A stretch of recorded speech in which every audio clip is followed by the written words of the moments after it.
your knowledge and wisdom to the world. Mr. Christopher. Thank you. And today let's talk about resilience, inclusion, and data driven transformation. When we talk about building resilience in an organization today, it goes beyond bouncing back from a crisis. In your Mhm. experience, where the key components of a truly adaptable and anti fragile organization? So I think it comes when organizations focus on solving for belonging. So for me, the way I define belonging is that when any individual knows that their bold, authentic self is welcome, dignified, and loved.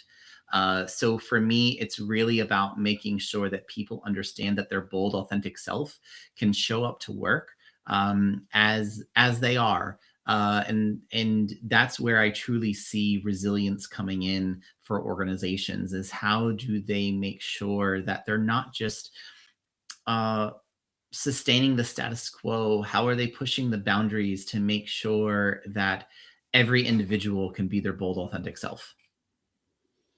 Indeed. So psychological safety is often cited as a bedrock of team resilience. Can you share a practical example of how a leader can cultivate this, especially during the high pressure transformation?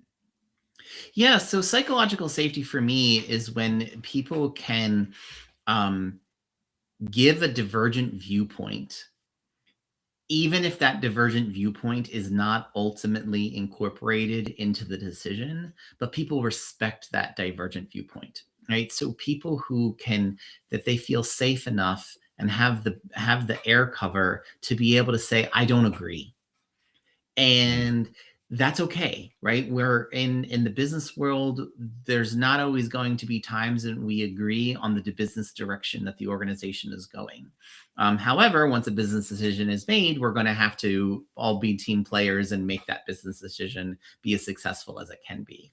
But why we're in so when we're in the development stage and even when we're in the implementation phase, when you create that psychological safety for people to have that divergent viewpoint is when people can be their bold, authentic selves. And so, a practical tip that a leader can use is just say, ask the question, who doesn't agree with the direction that we're going? Call it on its face, right?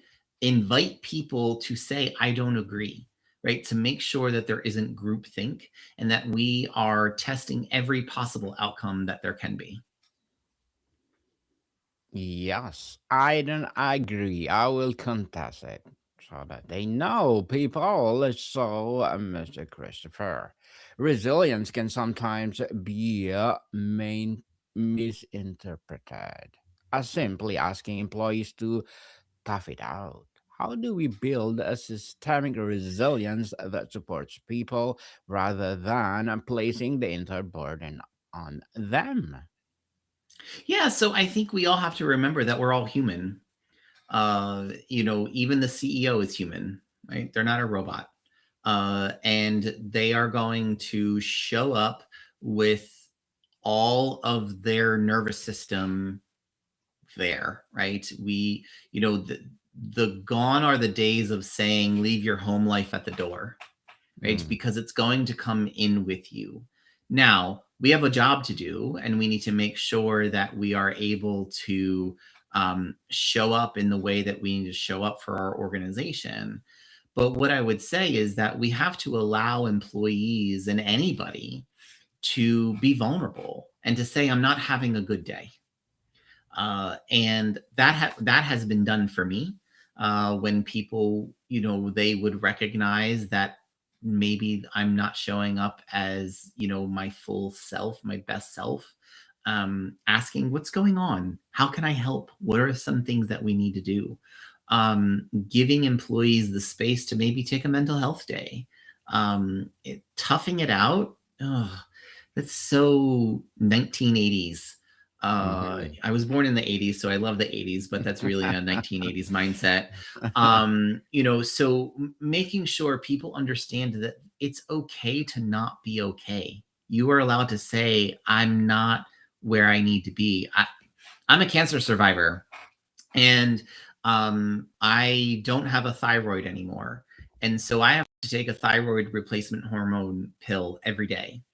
And one of the side effects is that by the end of the day, I'm really burnt out, right? Like I have no energy left. And some days I can get to 8, 9, 10 o'clock at night. And some days I can only get to maybe 2 or 3 o'clock in the afternoon because of how much energy I am expelling in trying to do. And so on the days where I'm kind of spent earlier in the day, I sometimes have had to cancel meetings at the end of the day because I know that I am not going to show up in a way that is going to be beneficial and positive for everyone around me, right? So understanding that when, maybe my filter is not going to be as good as it could be, or I'm not going to show up in a positive way because of the hormone that I take, uh, if it's depleted, it can really impact my mood. And I want to make sure that I'm showing up in a very positive way. And so I know what the triggers are or the signs are that I'm not going to show up in a good way for others. And so I'll just remove myself from the situation. But my colleagues know that, right? And so they understand that when I say, you know what, guys, I'm just spent and I gotta remove myself from the situation. They understand what's going on. But that's because I've also shared with them, right? But they created the psychological safety for me to be able to share that aspect of me, so that people could understand what's going on in my world. Looking back at a major disruption your organization faced, what was the surprisingly resilient process or team dynamic that you did not anticipate, and what did it teach you? So I think for me, some of the major disruption that we had was the past election in the United States, the presidential election, and the changes in the support that the federal government was giving to DEI programs in the United States. And for me, that was a challenging time for our organization because we were very much worried about how the federal government was going to look at us as an organization. And what I was really proud about was my leadership was not taking the stance of, well, we just need to do away with our DEI program. What they said is that we need to make sure that our DEI program can withstand scrutiny from both sides of the aisle and can withstand legal scrutiny. And while that changed the focus of my job, it actually made me a better practitioner and it made our program even stronger and more resilient, right? Because we were able to ensure that everything that we were doing was legal and fair. Legal and fair. So let's talk about the inclusion. Inclusion is critical for innovation and resilience. How can we move from performative diversity metrics to genuinely fostering a culture where diverse perspectives are not just heard, but actively shape decisions? So I think it really is about your not just your commitment but your actions, right? How are you demonstrating that you are an inclusive leader? And so for me, I have what I call the inclusive behaviors framework, made up of committed to diversity, actively inclusive, multicultural, agility, and purposely unbiased. And so when we talk about being an unbiased individual, it's not just about being conscious about the biases that you have. It's about being purposeful in not allowing your biases to have adverse impacts on others, right? We all have bias. Mhm. That is a common thing as humans. Every animal in the animal kingdom has a bias of some kind. And so, but it's how we actually display that bias is what will create adverse impacts or not adverse impacts on others. And so for me, it is about recognizing that. and applying the actions that are going to demonstrate that I want Daniel to show up as his full authentic self. And so it's for me, it's also recognizing my own privilege, right? I'm a white guy. I understand that I have a lot of privilege in this society. And so, how am I using that privilege for good? So, an example, we talk about how we need to make space for people, more space for underrepresented voices at the table. Well, it's not about me just giving up my chair or vacating a chair and somebody coming to sit in my place. What it is, it's about widening the table and bringing people to sit up along next to me and amplifying those voices, right? Because if I wasn't at the table and say a woman of color was giving her perspective and nobody was listening to her, but I was no longer at the table, I wouldn't have the ability to say to others, hey, you're not listening to her. But if I'm there at the table, what I can do is I can use my privilege to say, hey, folks, Sally just gave a really good perspective that you're not listening to. And I need us to pause and understand what just happened. Right. So it's about how am I using my privilege for good and amplifying voices, sponsoring people in ways that they've never been sponsored before.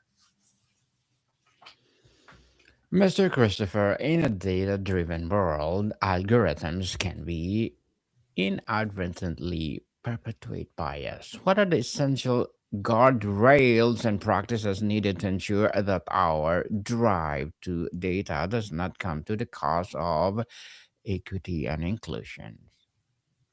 Yeah, so I think we need to always be challenging the data inputs, right? I mean, we live in this world of AI, and just a couple years ago, when you would ask an AI tool to um, create me a photo of a successful leader, what did it do? It gave you a white male, right? Because it was using the data that was inputted, and what they saw was successful people were most, people in positions of power must be successful. And most people in positions of power are white dudes. And so the AI system using that data saying, well, you want a photo of a successful business leader, reverse engineering, successful business leaders must be people in positions of power. Oh, people in positions of power all look white and male, so I'm going to produce an image of a white male that says that is a successful leader. There is bias baked into that. So have to we have to input more data that will combat the bias that's already in the system. We have to make sure that the data inputs that we're putting in don't have bias baked into them, right? Because uh, junk data in is going to get you junked results out, right? So what are we doing to make sure that we're putting the data through a bias check? Mr. Christopher, as a founder and innovation and bias, what are your short term and long term goals? Yeah, so for me, I am here to help organizations create cultures where everybody knows that they can belong. And so that is my short and long term goal. I want every organization out there, be it a for profit, nonprofit, government organization, a school, a community center, you name it. I want people to be able to show up in every environment they are in, knowing that their bold, authentic self is welcome, dignified, and loved. And Mm. so that is my purpose in life. That fun Venn diagram that says, what are you good at? What does the world need? What is the world willing to pay you for? Well, in that middle is purpose, right? And that is my purpose. And so I'm hoping in the short term that I can meet more individuals who think like me, who want to bring me into their organization to help them fill the gaps that we identify where they're not performing at their best.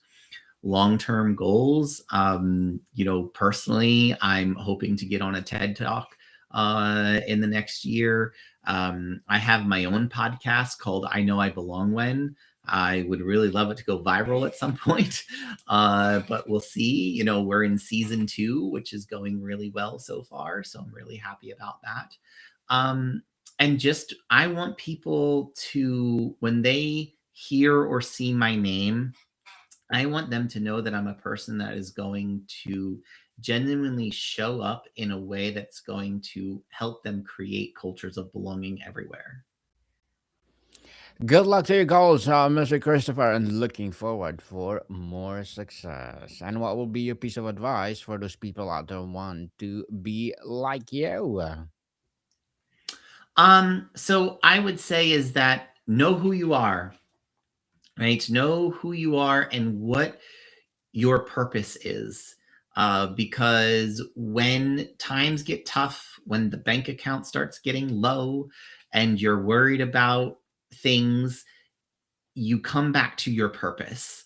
And so spend time figuring out what your purpose in life is, and then decide on how you are going to fulfill that purpose.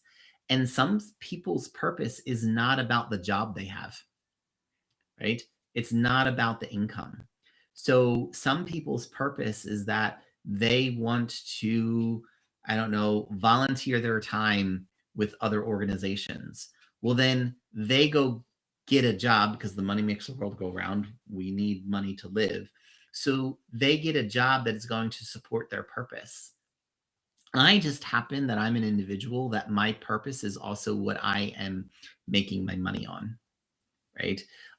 But it doesn't necessarily mean that everybody's purpose has to be something that they're generating income from. So it just find your purpose and then decide on how you're going to be able to fulfill that purpose. Thank you for that advice, Mr. Christopher. And can you please recommend a book of books that influence your journey? Yeah, so I would say when I was a kid, there was a book series called My Side of the Mountain, which is about a boy who runs away from the city into the woods. And even as an adult, I reread that series because when I can't go on a hike and I want to escape city life or just life in general, wilderness is where I find myself going. I would say there's a couple books currently sitting on my desk right now, and I would say the first one I would want to hold up is called "Unlearning Ableism." My friend Jamie Shields and his partner out of the UK wrote this book. It's awesome. So if you're looking for a way to help you understand about how to create and dismantle ableism in the world, this is a book for you. I would say a new book that I was introduced to is called From Ally to All In by Mike Lynch. He was a guest on my podcast. And this is a book to white dudes on how to make sure that they are not just allies, but they are active champions for diverse individuals.